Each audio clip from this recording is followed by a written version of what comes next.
Salut à tous l'équipe, j'espère que vous allez bien. Aujourd'hui, une nouvelle vidéo, on fait un retour sur la carte d'Ares de hier, des combats du main event, bien évidemment, entre Axel Sola et Turpal Yunusov. On parle aussi de la conférence de presse d'après-combat. On a eu pas mal d'infos très intéressantes de la part de Fernand Lopez sur les prochains combats, sur les prochaines échéances, etc. Donc n'hésitez pas s'il vous plaît à vous abonner, à mettre des likes, c'est super important pour le référencement, ça me booste les vidéos à chaque fois. À vous abonner, mettre les notifications, à venir sur mes autres réseaux, sur Twitch pour suivre les lives en direct et communiquer avec moi. Et sur les autres réseaux, je parle de MMA, de sport et voilà, de lifestyle. Donc voilà. Qu'est-ce que je voulais dire pour la carte du Ares? Franchement, moi j'ai pas pu voir tous les combats, donc j'ai regardé après des highlights des combats que j'ai pas pu voir. On va plutôt parler des combats intéressants. J'ai vu que pour Mohamed Bayoub, il a gagné parce qu'il a pris des coups derrière la tête, des coups illégaux derrière la tête. Décision logique. Euh, on a eu le combat de AB et qui est Bullocks et qui est salut Mystic Mac. Mystic Matt, pardon, excuse-moi. On a eu le combat de Bullocks. Alors cela, je ne l'ai pas vu en direct, mais j'ai regardé un replay avec l'UFC Fight Pass. Masterclass de la part de Bullocks. Franchement, il a géré de fou. Euh, il n'a pas laissé son adversaire s'exprimer. Travail de lutte, de judo. Très bon grappling. Il finit sur une Kimura. C'est rare de voir des soumissions sur des poids lourds. Ça finit souvent sur KO, TKO du ground and pound. Là, on a une belle soumission de la part de Bullocks. En plus, il y partait pas favori d'après beaucoup de monde, donc c'est cool quoi. Deuxième victoire par disqualification, Bayo 3-0, deux victoires par disqualification. Ouais, mais bon, ça fait partie du truc, hein. Tu mets des coups illégaux. Après, les gens, il faut qu'ils connaissent les règles. En plus, les arbitres, enfin, comment on dit les arbitres, ouais. J'ai oublié les référies. Ils vont, entre guillemets, à chaque event, ils viennent, alors que normalement, ils sont censés connaître les règles. Ils viennent voir les combattants, ils leur expliquent les règles, ils leur expliquent qu'est-ce qui est illégal, qu'est-ce qu'il ne faut pas faire, il faut écouter l'arbitre, tout ça, tout ça. Et ils demandent confirmation au combattant à chaque fois, est-ce que tu as bien compris, etc., etc. Donc au bout d'un moment, excusez-moi les gars, fallait que je bois là, je n'en pouvais plus. Il faut respecter les règles. Après, on a eu le combat de Hugo Guillon contre Abouev. Donc Hugo Guillon qui gagne contre Abouev.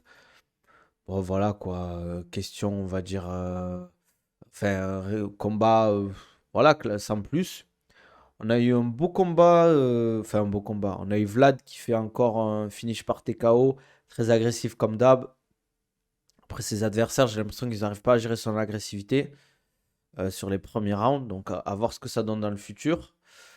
Après, on a eu quoi comme combat intéressant? On a eu ben, Virgil Hogan face à Shigemoto. Donc, gros combat des deux combattants. Franchement, c'était une petite guerre. Shigemoto, franchement, ultra solide. Vraiment très très solide, j'ai trouvé.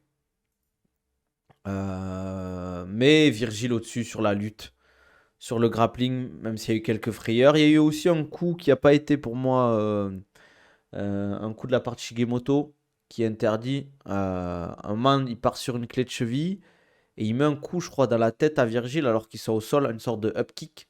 Et ça, c'est illégal. Et l'arbitre n'a pas réagi. J'ai trouvé ça bizarre.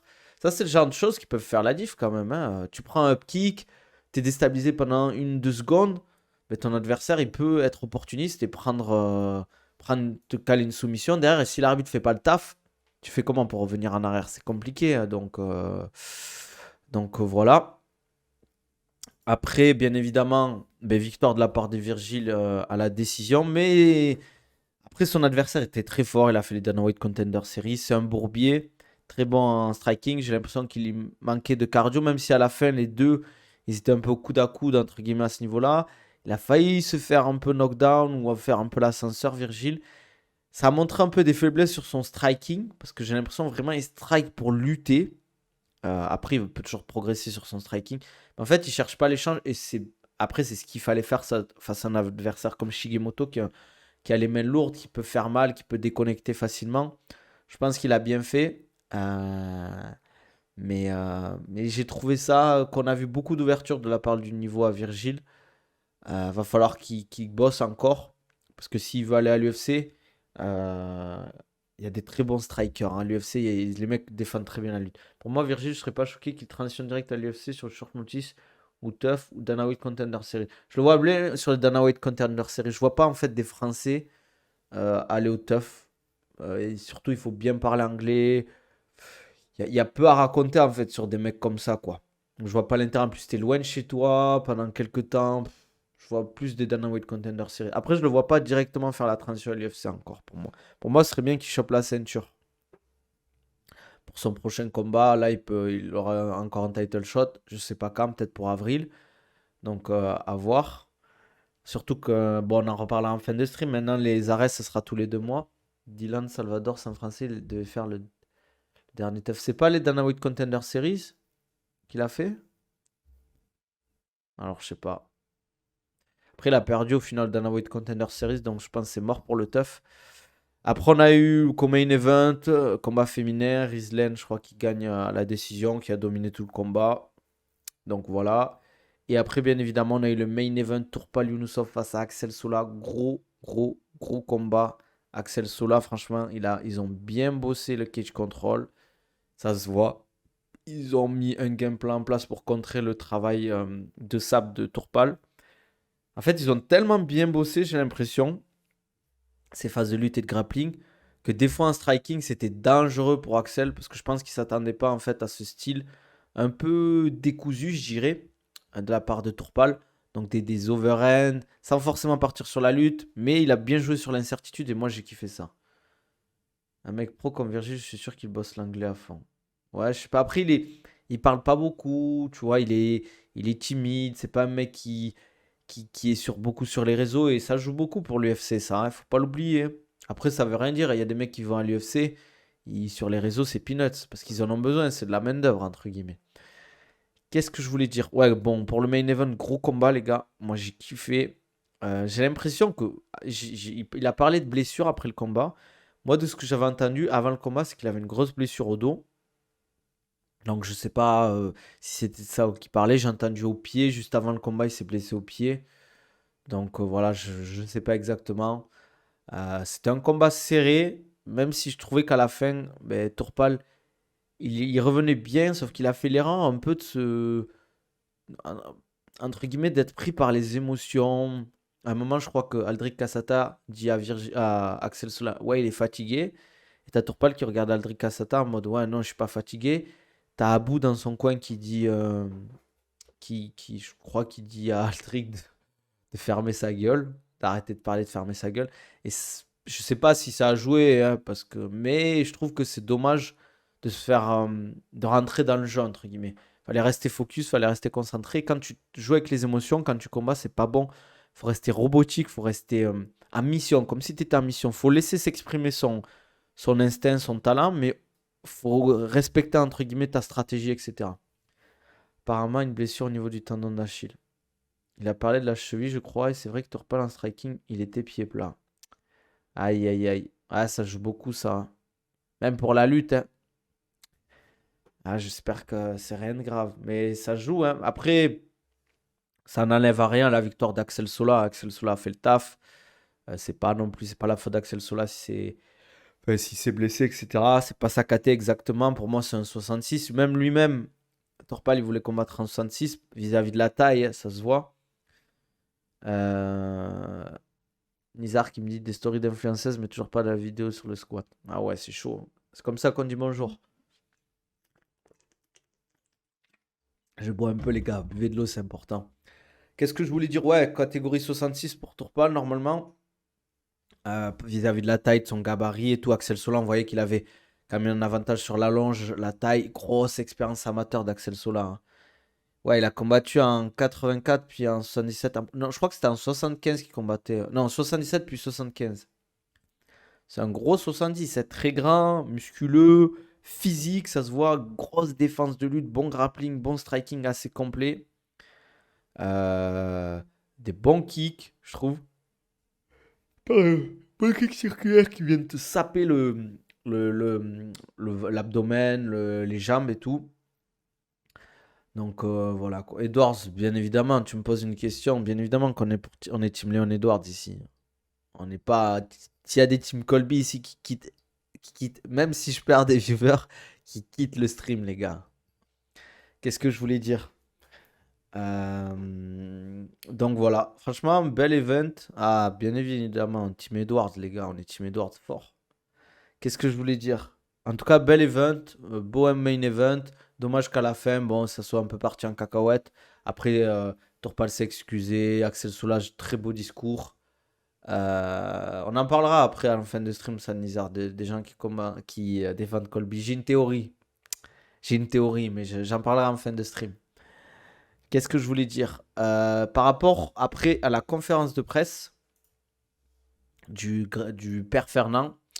Alors, vis-à-vis de la conférence de presse, ben, les bonus, c'est pour Boulox, Aboubakar et Virgil Hogan. Sur la polémique de la ceinture de Virgil Hogan, il a répondu Fernand Lopez. Je cite Fernand Lopez, on fait ce qu'on veut, c'est la règle Ares désormais, elle peut changer dans le futur. Prochain Ares, ce sera le 22 février, et, donc Ares 19. Le Ares 20 sera le 18 avril. Je trouve que c'est une grosse erreur. Vous allez me dire ce que vous en pensez, que ce soit sur YouTube ou Twitch. euh, de faire en fait fin avril, enfin, de faire le 18 avril parce que c'est fin du Ramadan. Alors je sais pas si le Ramadan sera fini, je crois, ou ce sera, enfin il aura fini mais depuis quelques jours. Et en fait préparer un combat pendant que tu es en plein Ramadan, c'est une très mauvaise idée parce que tu es fatigué, tu peux te blesser et tout, donc je vois pas trop l'intérêt à ce niveau-là de faire un event à cette date-là. Surtout qu'il y a quand même beaucoup de combattants dans le roster d'Ares qui sont musulmans, des top combattants. Hein.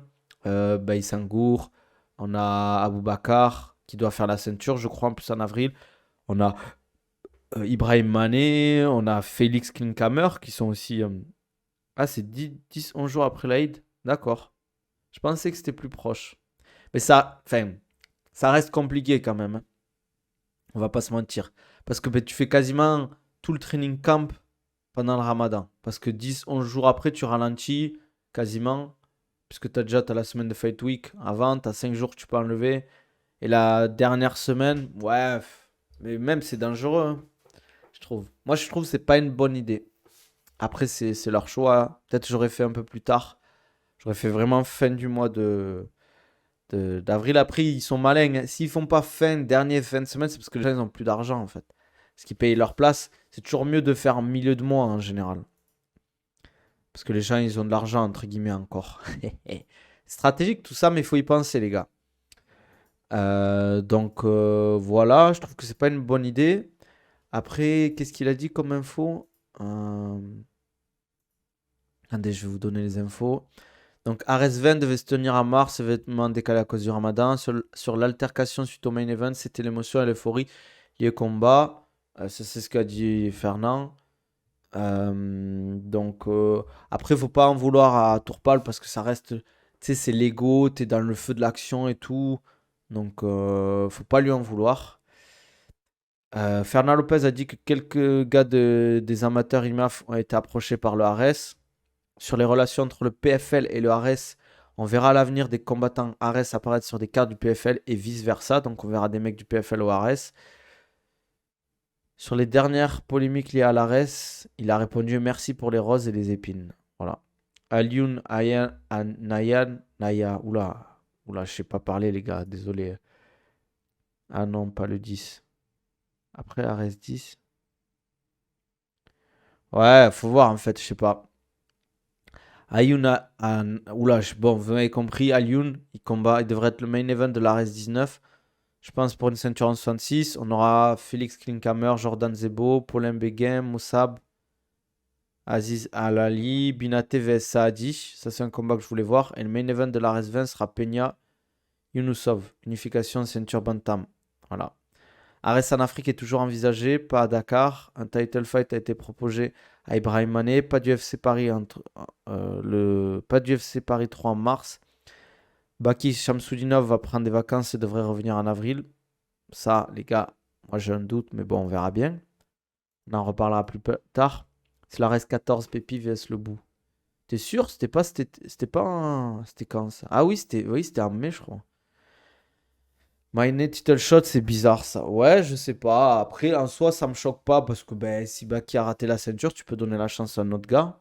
Mais je vois pas l'intérêt en fait de dire, euh, de dire que Félix Klinkhammer sera sur le RS19. Ça veut dire qu'il y aura Félix Klinkhammer pour la ceinture face à Ibrahim Mané en février.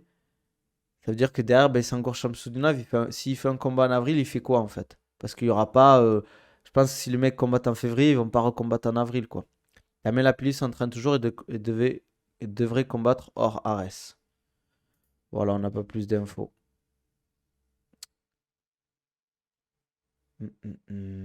Après, c'est bizarre ce truc de. On a proposé le titre à Mané. Normalement, il aurait dû répondre. Enfin bon, c'est. C'est bizarre, quoi. Hum, hum, hum. Je sais pas ce que vous en pensez.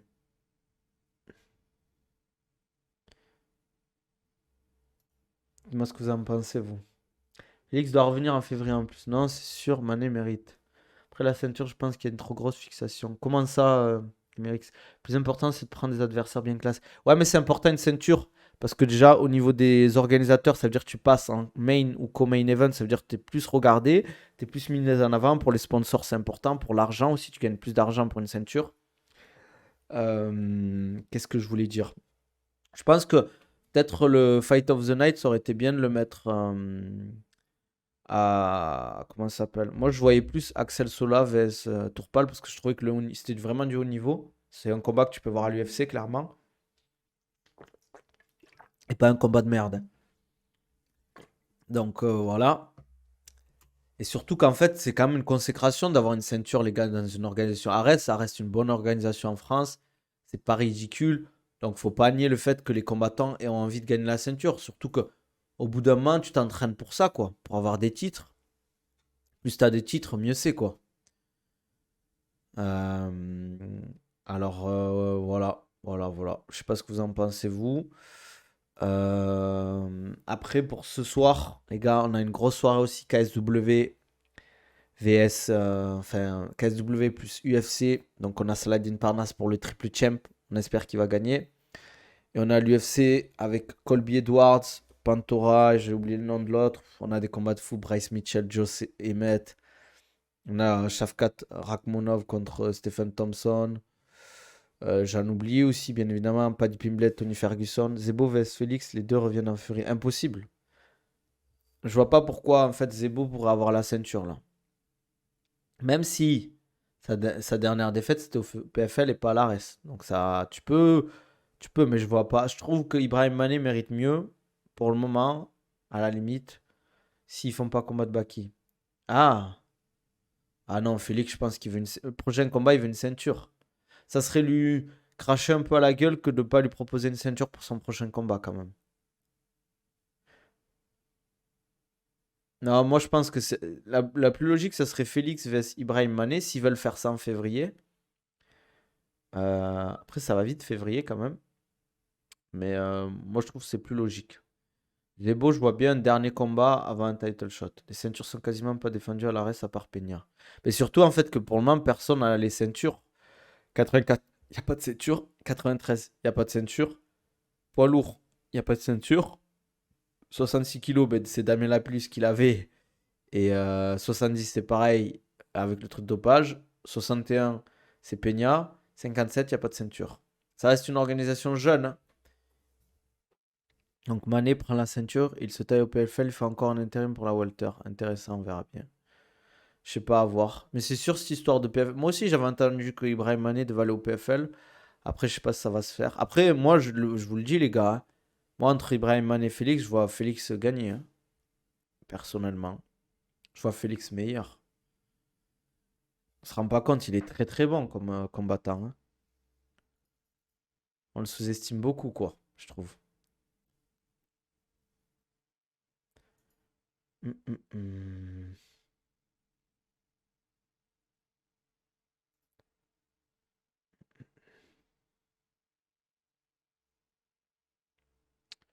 Qu'est-ce que je voulais dire d'autre? Bah sinon pas grand-chose les gars, hein. Hâte d'être. Moi, je vais pas regarder en direct, les gars, je vous le dis, l'UFC, hein. KSW, pareil, moi j'ai 3 heures décalage horaire. Je suis 3 heures en avance, donc ça me fait très tard. Je pense que le KSW, moi, il sera 3 heures du matin quand il y aura le main event. Juste l'UFC, peut-être je vais regarder. Ben, peut-être la main card commencera vers 8 h du matin ici, à Dubaï. Donc je regarderai peut-être à partir de 8 h. Et je regarderai quelques combats en replay Je regarderai Saladin, je pense. Et je regarderai en replay peut-être Josh Emmett vs Bryce Mitchell. Et voilà, voilà, voilà. Parce que c'est sur les UFC Fight Pass, je pourrais regarder ça, c'est cool. Donc hâte de voir ça, quoi. Donc voilà, les gars, je pense qu'on a fait le tour. Si vous avez les gars, des thèmes à aborder, c'est le moment. Si vous avez des questions, c'est le moment. Sinon, je vais couper le stream. Ah oui, on va parler des fans de Colby. Toi, tu reviens au bon moment. Toi, t'es fort, toi. Toi, t'es fort, les gars. On va parler de la petite polémique de Colby Covington et qui est l'homme le plus détestable de l'UFC avec Paddy Pimblett et Sean Strickland. J'arrive en retard, salut l'équipe. Salut le Volk, t'arrives pour la petite polémique. On va parler de Colby. C'est quoi déjà KO Covington? Ah ouais, Elias, purée. Ah ouais, Elias, le retour du roi. Le retour du Master Chef. On va parler des fans de Colby, les amis. Parce que le Volk ici présent et qui est le chauve ultime, le nain ultime, a fait un sondage. Et on va aller de suite aller voir les résultats du sondage.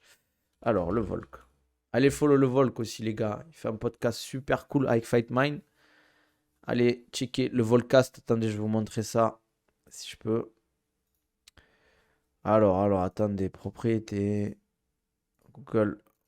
Voilà, allez follow le compte du Volk sur Twitter, les gars. Allez checker le Volcast. On met un petit RT.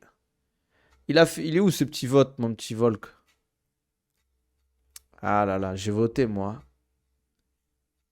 Ah ouais, tu tweets beaucoup, le Volk. Attendez, les gars, vous voyez au moins sur le stream? Ouais. Ah, voilà. Le Volt. J'ai voté, moi. Bander des Stages, j'ai mis. Les fans français de Colby Covington, quelle est la raison de ce choix? Sondage INSEE, bien évidemment. Manque de figure paternelle, 16%. Harcèlement au collège, 19%. Célibat, longue durée, 24%. Bien évidemment, Bander des States, 38%. Donc, faut en parler de ce petit Colby Covington. On va en parler. Nabil qui stream plus de 20 minutes. Euh, hum, hum, hum.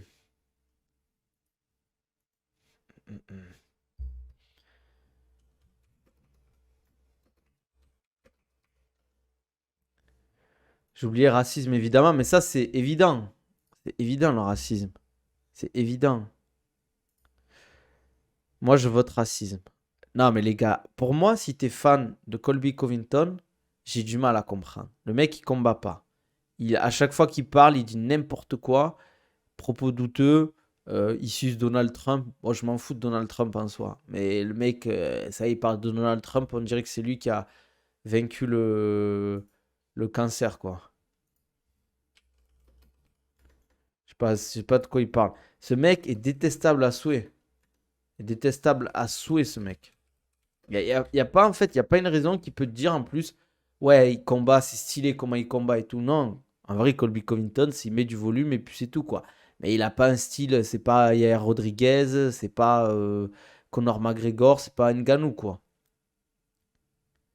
Colby devait se faire virer de l'UFC, du coup, il s'est créé un perso juste du personnage héros naturel. Ouais, ouais. Ah, je crois que c'est un de ses derniers combats de son contrat. Ils lui ont dit euh, en fait, même si tu gagnes, on te dégage de l'UFC. On te dégage de l'UFC. Et à la fin, je crois que c'était au Brésil le combat. J'ai pas envie de dire de bêtises. De quoi qu'est-ce qu'il y a, Nabil qui stream? Il sait toujours pas utiliser un PC, ça bouge pas. Qu'est-ce qu'il y a? Oh, j'ai pas compris, Ilias. Et à la fin du combat, il gagne face à Damien Maia. Et il dit une dinguerie sur le Brésil, un truc ultra raciste. Un truc, mais ultra, genre, ultra déplacé en vrai, qui se dit vraiment pas. Moi, j'ai trouvé ça débile. Ou je sais plus s'il dit avant le combat ou après. Je sais plus si c'était en conférence de presse. Mais il dit une dinguerie et les gens commencent à le kiffer parce qu'il parle mal. Et en fait, je trouve, avec Kamar Ousmane, il avait fait la même chose. Je trouvais ça débile. Après, bon, il y a eu l'histoire avec, comment il s'appelle, son ancien partenaire d'entraînement. Ah, j'ai oublié. Masvidal, pardon. Jorge Masvidal. Voilà, après avoir tabassé Maya. Quand il a parlé de, en fait, l'embrouille avec Jorge Masvidal, même Jorge Masvidal disait que Colby Covington était une mauvaise personne. Il y a eu l'embrouille, il y a eu la bagarre, il y a eu le combat. Et je trouve ça dommage, en fait. Ce mec-là, il pourrait parler en mode trash talk ses adversaires, mais sans aller aussi loin. Tu parles d'un mec qui a perdu son père. Il avait 13 ans, Léon Edwards. Assassiner ton père, se fait assassiner, je crois que c'est euh, par rapport à la drogue ou un truc comme ça, parce que c'était compliqué, sa famille.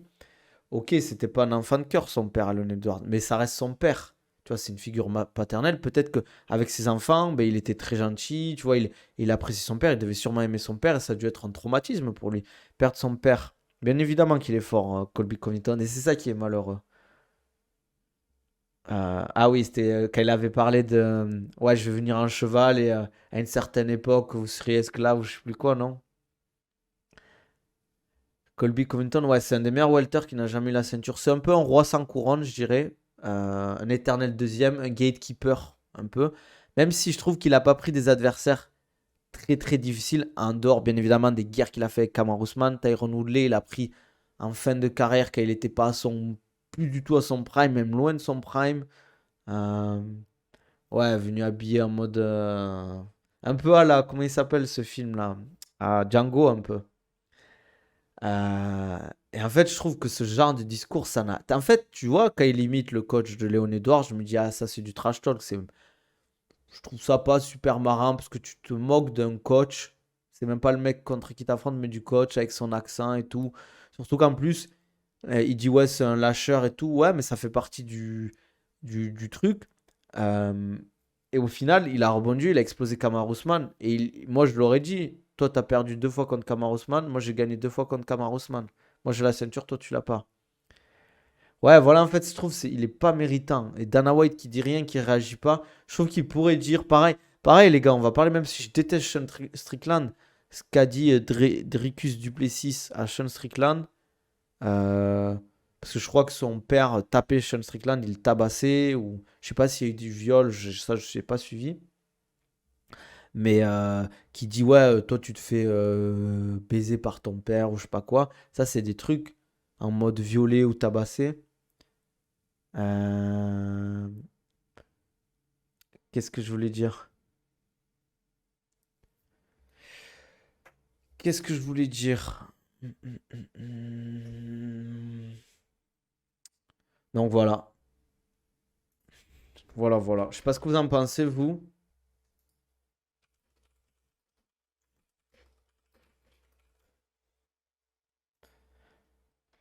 Dana White, c'est son rêve d'avoir Colby champion. Ouais, mais je trouve qu'en fait, c'est vraiment. Tu vois, par exemple, comment il s'appelle? J'aime pas trop Sean O'Malley. J'aime pas trop le personnage et tout. Je trouve que.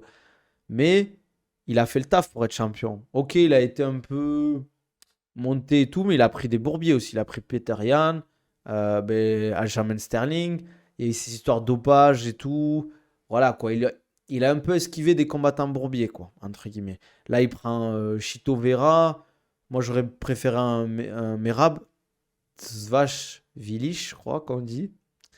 Mais voilà. Mais Colby Covington, il mérite pas du tout le title shot. Pour moi, celui qui méritait, c'était Belal Muhammad. Bien évidemment, Belal Muhammad n'est pas vendeur. Surtout avec la situation actuelle.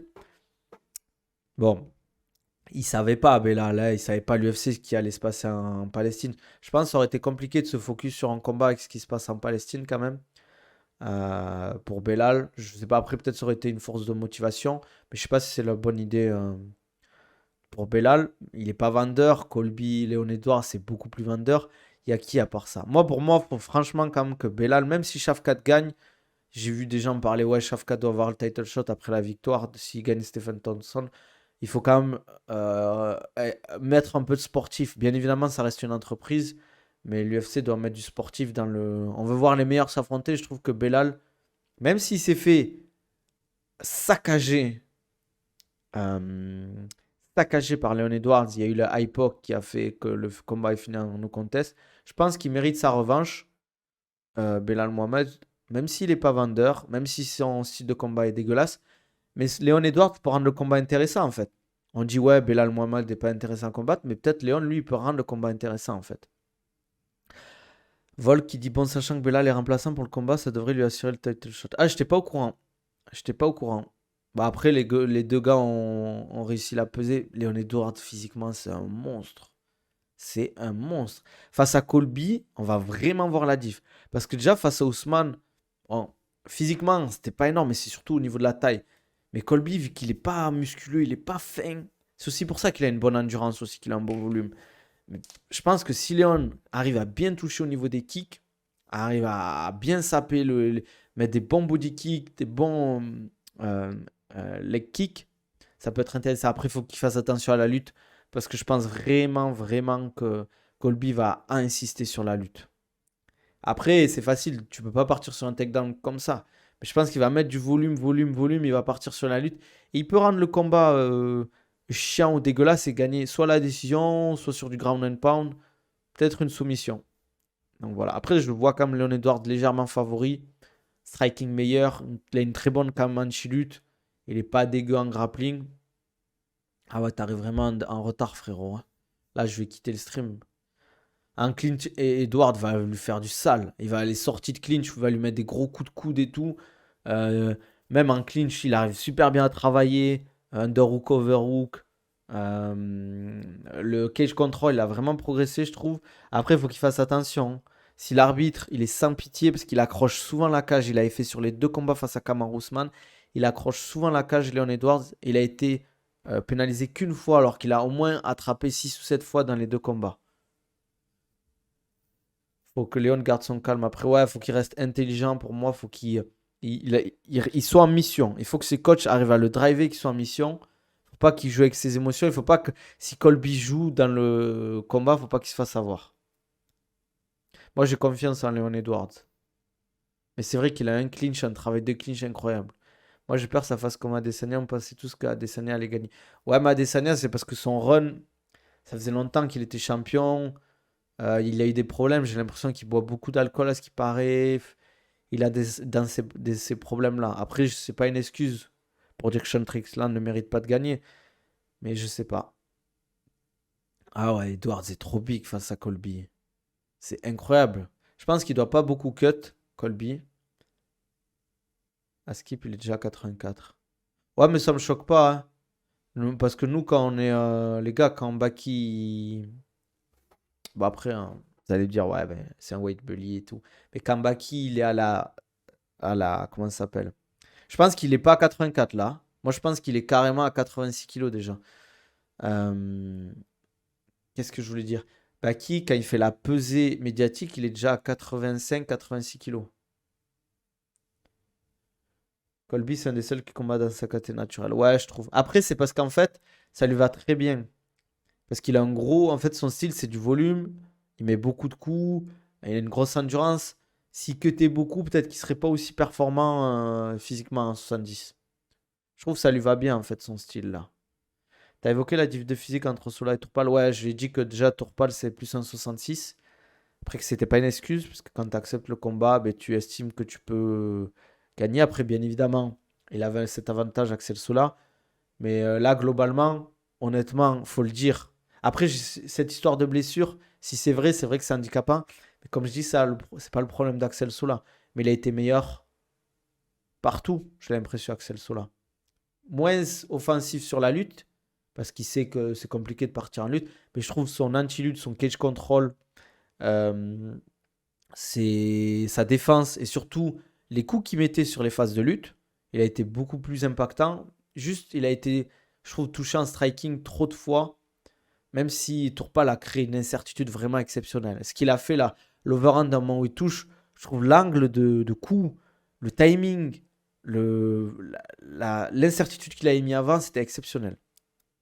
C'est un combat de dingue, les gars. Moi, je le disais en milieu de stream, le combat Axel Sola, ou en début de stream, le combat Axel Sola Tourpal, c'est du niveau UFC, mais c'est pas early prelim. Pour moi, c'est du fin de prélim, quoi. Ce qu'on a vu là, c'est du très haut niveau. J'aurais aimé voir Tourpal à son 100%, mais c'est comme ça, c'est les aléas du MMA, quoi. Et ouais, Sakaté, c'est un 66. Il a dit lui-même, il voulait pas, en fait, à un moment, en fait, je me souviens après, je crois, face à Alexander Michael, de combat de Baki face à Alexander Michael, on croise Tourpal et Fernand à bout et tout. Et Fernand il lui dit franchement, j'aimerais bien que tu combattes face à Axel Sola en 70. Tourpal lui dit ouais, non, moi je suis en 66, mais bon, pour la ceinture, je suis chaud de prendre le combat. Donc voilà. Il a tenté, ça lui fait une expérience, une belle expérience, je trouve. Tourpal, je pense que c'est une défaite qui peut lui servir. Il va travailler, il va progresser, il se fera peut-être plus avoir. Et pour Axel Sola, je trouve que c'est un gros bond. Ça montre qu'en 70, il est solide. Pour moi, c'est un des meilleurs 70 français. Je mettrais Abdul et Benoît Saint-Denis. Peut-être Benoît Saint-Denis pour le moment légèrement au-dessus. Abdul derrière et Axel Sola en 70. Bah, arrête, j'ai jamais vu ce niveau. Bah, qui Solar, j'aurais tellement kiffé. Ouais, mais je trouve que Solar, ça lui va bien la catégorie des 70. Parce qu'au Brave, il était en 75 déjà. Tu vois, c'est les catégories hybrides ou 74, je crois 75, c'est. Ça aurait été un beau combat, hein. Parce que les deux ont un super striking, une bonne lutte, un bon grappling. En fait, c'est des combattants complets. Non, non, je mets pas Abdul derrière Sola quand même. Je pense qu'en fait, si Abdul arrive à rentrer en contact, il peut être très dangereux quand même. Je vois pas en fait Sola défendre aussi facilement. Je dis pas qu'il se fera amener au sol très rapidement, mais je pense qu'il est très dangereux, Abdul. Pour la suite, pour Arès, ça fait peur. T'en as parlé de l'excuse de Doumbé pour pas affronter Baki. Non, parce que je trouve que c'est pas intéressant et beaucoup de monde en a déjà parlé. Pour la suite, pour Arès, ça fait peur. Je sais pas à voir. Mais j'ai trouvé un peu bizarre le délire je trouve le main event, en tout cas le main event du prochain Arès, il me fait pas rêver. Ayun putain, je sais pas dire son nom, les gars, j'ai du mal. Ayun Anan, je sais pas comment on dit. Un main event, ouais, mais contre qui en 66? Tu mets qui en 66? J'aurais bien aimé Tourpal, mais je crois qu'ils s'entraînent dans le même club. Je vois pas l'intérêt. Ayun Naai. Ok, merci le Volk. Abdul, c'est un bourbier, après, je suis pas objectif. Ah, c'est un bourbier, Abdul.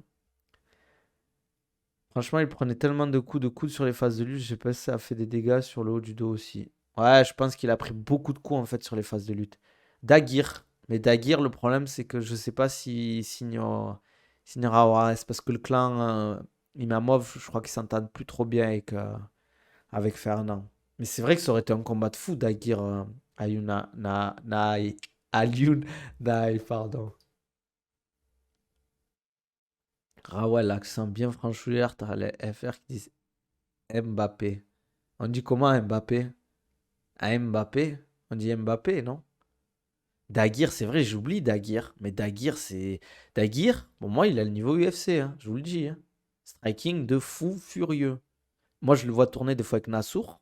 Attention, hein. Mbappé. Mais je dis Mbappé, moi. Il est comorien à Lyonnais, Nizar.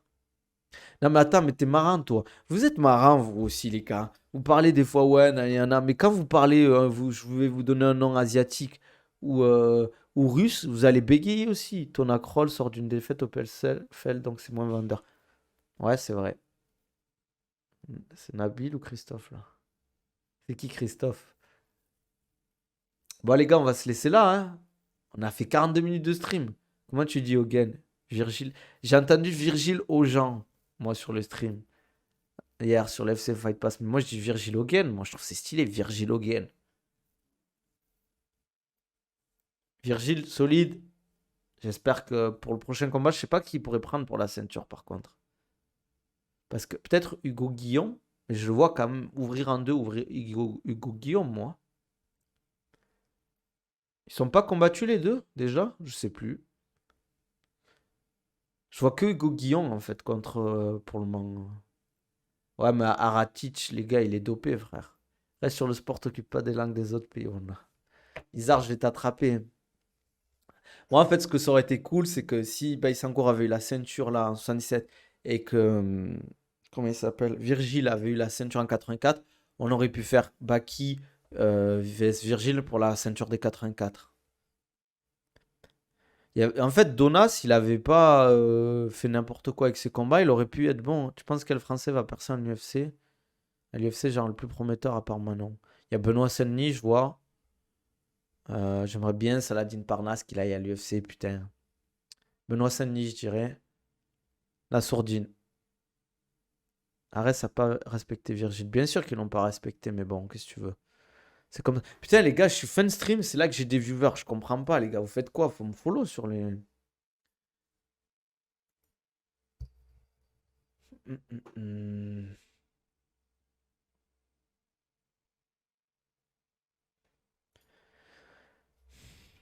hum. Bon, on va s'arrêter là, les gars.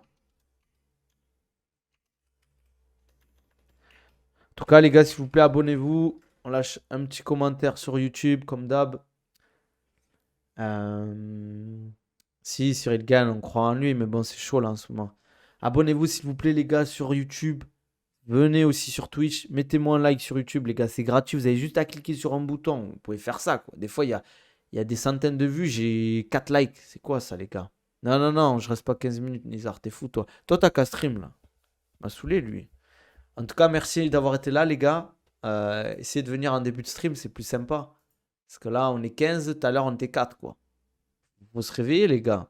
Vous faites quoi le samedi midi, les gars? Vous êtes au marché ou quoi? En tout cas, n'hésitez pas à me follow sur les autres réseaux. Sur Insta, sur TikTok, YouTube, bien évidemment, Twitter, je parle de MMA, je parle de sport et tout. On se dit à la prochaine, prenez soin de vous.